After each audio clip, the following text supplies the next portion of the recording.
दोस्तों, स्वागत है वाईफाई स्टडी जीके 0.1 के ऑनलाइन प्लेटफॉर्म पर। इस वीडियो में बात करेंगे वर्ग के बारे में। वर्ग क्या है, वर्ग किसे कहते हैं, परिभाषा जानेंगे, फिर आगे चलेंगे। तो ये सबसे पहले परिभाषा लिखते हैं। वर्ग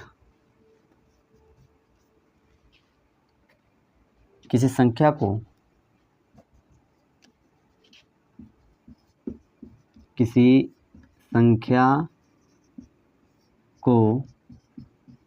उसी संख्या से गुणा करने पर जो गुणनफल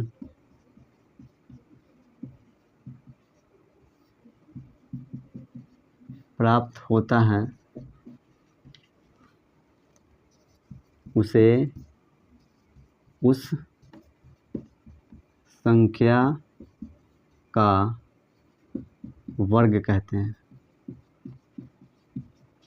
कहने का मतलब है कि किसी संख्या को उसी संख्या से गुणा करने पर जो गुणनफल प्राप्त होता है उस संख्या का वर्ग कहते हैं। जैसे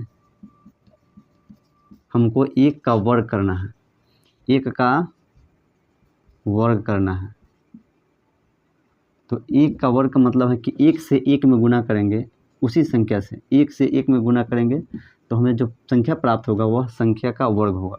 यानी 1 में 1 से गुणा करेंगे तो 1 हो गया, तो 1 का वर्ग 1 होता है। ठीक, इसी प्रकार 2 का वर्ग करने पर 2 का वर्ग, अब इसी संख्या में उस संख्या से गुणा करेंगे, 2 गुने 2 यानी 2 दूनी 4, इसका 2 का वर्ग 4, और 3 का वर्ग 3 गुने 3 यानी 9, तो 3 का वर्ग होता है 9। फिर 4 का वर्ग 4 गुने 4 यानी 4 चौका 16, और इसी प्रकार हम पूरे सब संख्या को वर्ग में बदल सकते हैं।